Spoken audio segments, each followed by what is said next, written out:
1574 69 66. Демек бізге берілген мына қисықтықты енді біріктіруіміз керек. 1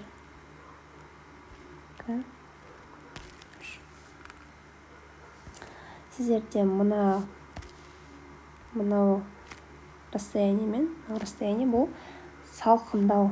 Міне салқындауға кіреді. Өздеріңіз жазып алсаңыздар болады. Ал қалыпты жағдайда міне бұл кристалдану үрдісінің бөлшегі. Бұл жаңағы 6-да 80-нен басталады.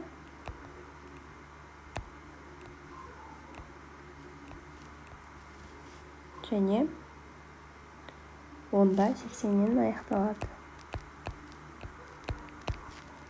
Түсінікті? Енді салқындау және кристалдану үрдістерінің бөлшектерінің теориясы тұрғысынан түсіндіріңіз. Сұйықтық қатты затқа айналуы. Атомдар мен молекулалардың қысымды күшейтіп, температураның қысқаруын бір-біріне жақындатып, олардың орналасуы әлдеқайда көп болады. Газдары сұйықтық болып табылады, сұйықтық қатты болып қалады. Екінші жағынан температура, егерде сіздер температураны керісінше қысым екеуін төмендету бөлшектердің одан әрі жылжуына мүмкіндік береді. Бұл жағдайда керісінше қатты зат сұйықтыққа айналуы мүмкін. Түсінікті?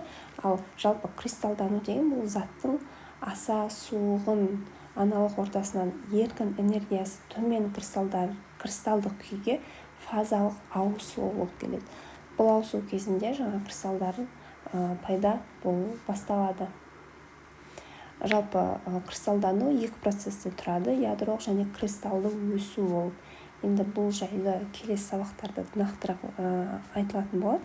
Ең басты сіздерге жауапты осылай бергендеріңіз дұрыс болады екен.